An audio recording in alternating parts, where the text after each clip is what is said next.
how do you overcome walls or obstacles in business? And the first thing that John told me was this. He said, opportunities surround challenges. Opportunities surround challenges. Now, I was a supervisor at Costco many years ago. We had a thing that we would do. We carried walkie-talkies around. And when there was a problem, let's say on the milk aisle, maybe a gallon of milk was dropped on the ground and it was all over the place.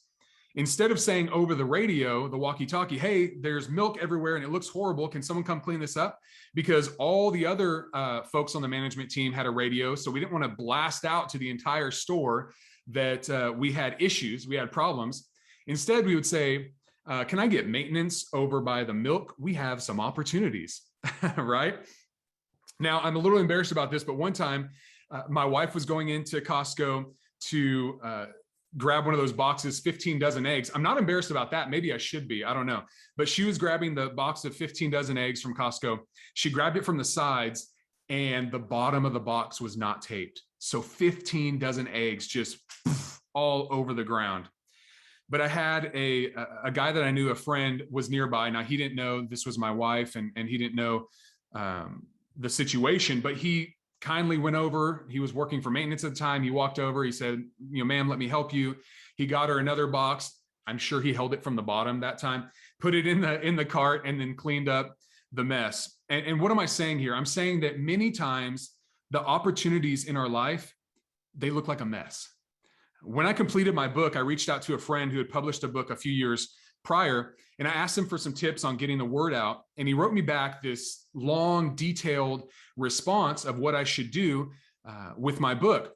And then towards the end, he wrote this statement, and it said, oh, by the way, congrats, my friend. Such a huge deal to finish a book, ... Now the real work starts. And boy, was he right. The writing part was challenging. It was challenging finishing, but the real opportunity, the real mess, is trying to get the word out about the book and all the work that goes into that. So that was the challenge. But I want to say this again, opportunities surround every challenge. So think about that. What are the challenges around your life, your business right now? And if you were to look at them differently, change your perspective on it, what opportunities surround your business right now?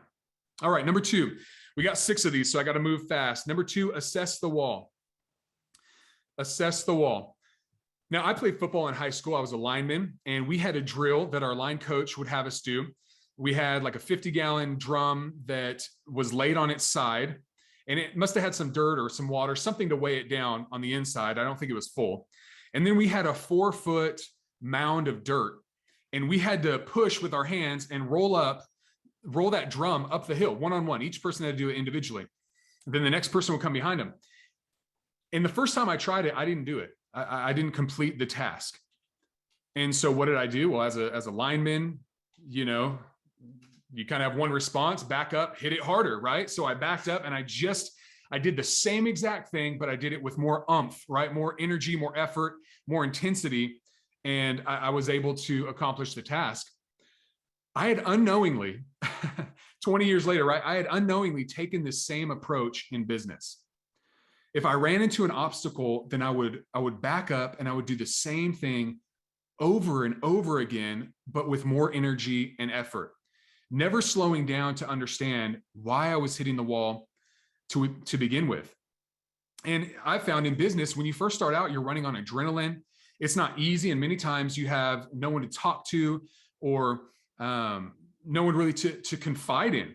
And I remember hanging out with some fellow coaches early on, and I had a bad quarter. Maybe it was the same time I asked John this question, and I didn't know what to do. And I had finally kind of humbled myself and was willing to talk about it with some people.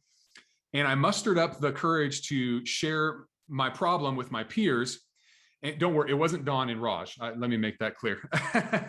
But I had mustered up the courage to share this with some of my peers. And the response was, "Oh, Drew, everybody knows you're doing fantastic in business. You're being so humble right now." And I was just crestfallen, right? I'm like, oh my gosh, I was really hoping for some help or some answers or some opportunities that they might know of that I hadn't thought of. And that was the response. But you must assess the wall, right? You must figure out if you can dig under the wall, if you can cut a hole in the wall, if you can climb over the wall or go around the wall or get some dynamite and just blast the whole wall all the way through, right? But you can't do that until you assess the wall. Number 3, you must appreciate the wall. Now, John went on, he said, you must appreciate the wall. And he said, I think many people don't appreciate their problems. He said, being an impatient person, problems feel like a delay to me, but that often gives me some great lessons. Now, how in the world do you appreciate a problem, right? How do you appreciate a wall, a challenge that's blocking you from your desired destination? And I was thinking about this, and I found a story about Ruth Wakefield, and she was the owner of the Toll House Inn. And one day she was trying to make some regular chocolate cookies, regular just chocolate cookies. I don't even know what those are, right? Just chocolate cookies. Well, while mixing a batch of cookies, Wakefield discovered that she was out of baker's chocolate. So as a substitute, she broke some sweetened chocolate into small pieces and added them to her cookie dough. And she expected the chocolate to melt, making chocolate cookies, right? To spread out among the cookie and make a chocolate cookie. But the little bits of chocolate stuck. And that day, she created chocolate chip cookies. Come on, the best cookie ever. Now, that is how you appreciate a wall, right? You run into a challenge and you assess the problem, and then you go, what can I make out of this opportunity? How can I take the resources that I have around me and solve the problem that I have? And then, hey, who knows? I might even create something new out of this problem. So we've got to appreciate the walls that we run into. I hope this is changing your mindset. I hope this is changing how you view the challenge that you have. You might have a problem in front of you that's been nagging at you, that's been frustrating you, that you're annoyed, and you say, why do I keep on dealing with this same problem over and over again, year after year? I move from place to place, new opportunity to new opportunity, new business, new office, new people, new places, but I still have the same problem. Maybe it's time to look at it differently, to take a different approach, to assess the wall, and then to appreciate the wall and overcome that wall. All right, number 4, as we're going through, number 4, you've got to stop and reflect. Learning to pause allows growth to catch up with you. John said, I must slow you down to speed you up. And too many businesses are running back into the wall as fast as they can get up, never taking that moment to pause and figure out why they are running into the wall to begin with. Reflection. This is a lost art. We're in such a fast-paced world. We want to Google an answer and get the quickest answer. I've said this many times. If you've ever Googled, your problem, if you've ever tried to search your leadership problem in Google and to get an answer, then this book is for you because it's all topical. It's about leadership topics, communication topics, mindset topics that my clients deal with on a regular basis.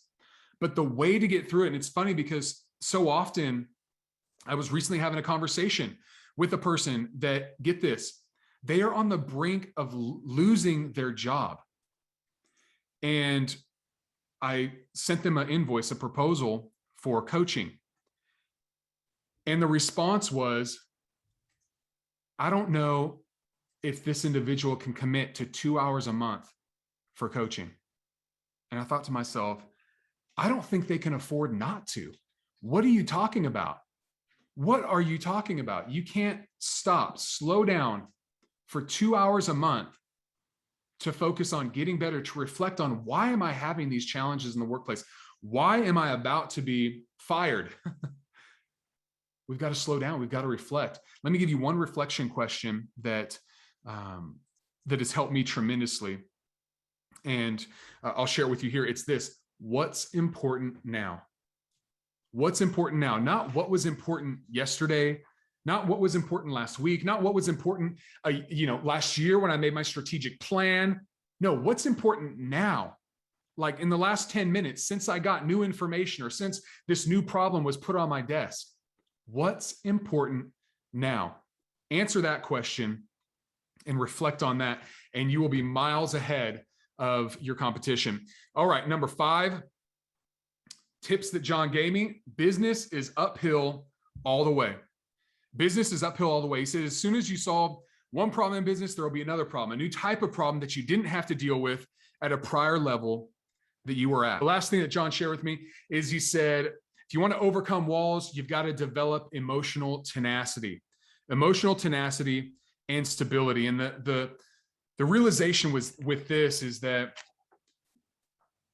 you're not going to be able to camp out at your problem, at your woe is me, at your, oh my gosh, why did this client cancel on me?